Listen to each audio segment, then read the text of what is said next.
آپ سے اگر کوئی بدعقیدہ یہ پوچھ لے عرس کا معنی کیا ہے، عرس کی حقیقت بتا دوں کتنی ہے؟ عرس کی حقیقت اتنی ہے کہ آپ ولی کی بارگاہ میں جائیے، قرآن پاک کی تلاوت کیجیے، یا ولی کے نام سے کوئی جلسہ سجائیے اور ولی کی شان بیان کیجیے، اس کی سیرت طیبہ بیان کیجیے، اور سیرت طیبہ بیان کرنے کے بعد اس کے لیے ایصال ثواب کر دیجیے۔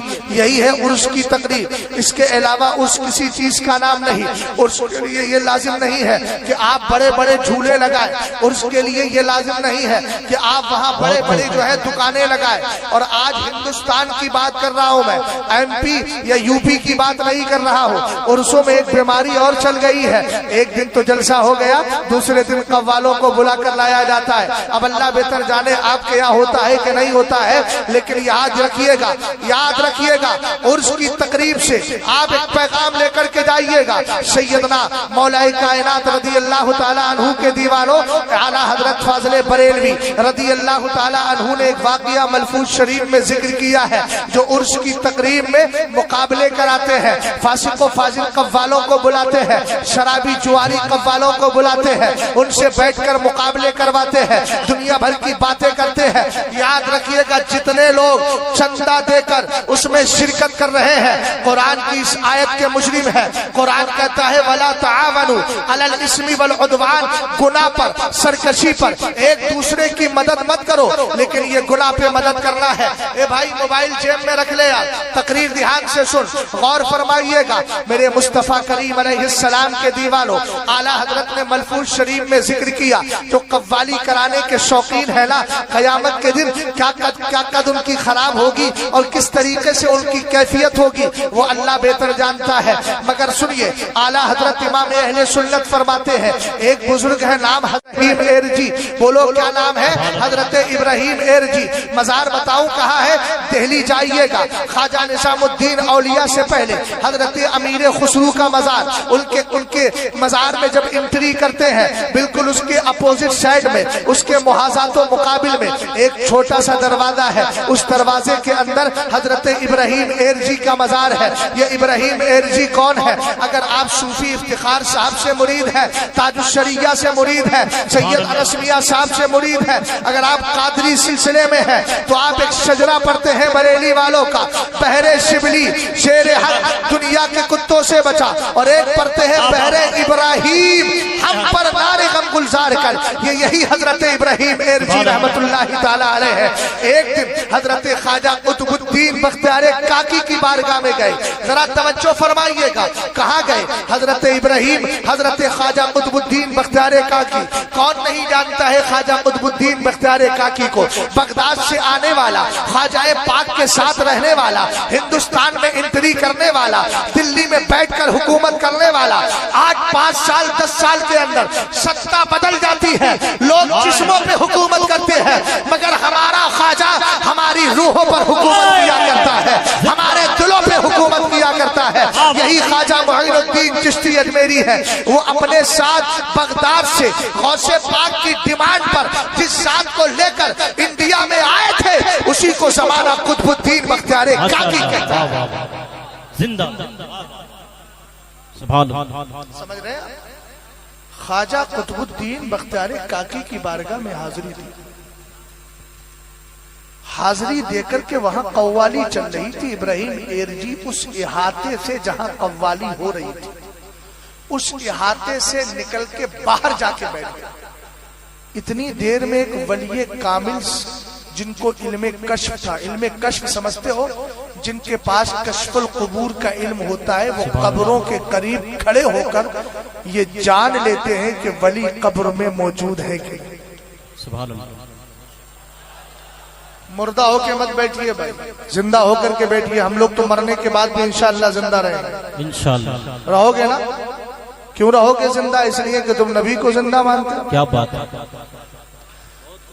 اعلیٰ حضرت امام اہل سنت کی کتاب ہے، نام فتاوی کرامات غوثیہ، نسمۃ المومن طائر یعلق فی صدر الجنہ حتی یرجعہ اللہ تبارک و تعالی فی جسدہ یوم یبعث۔ میرے نبی علیہ السلام فرماتے ہیں، ایمان والی کی روح نکل جاتی ہے، اللہ اس کی روح کو پرندے کی شکل دے دیا کرتا ہے۔ ایمان والا اس کی روح جو پرندے کی شکل میں ہوئی ہے وہ جنت کے درختوں میں رہا کرتی ہے۔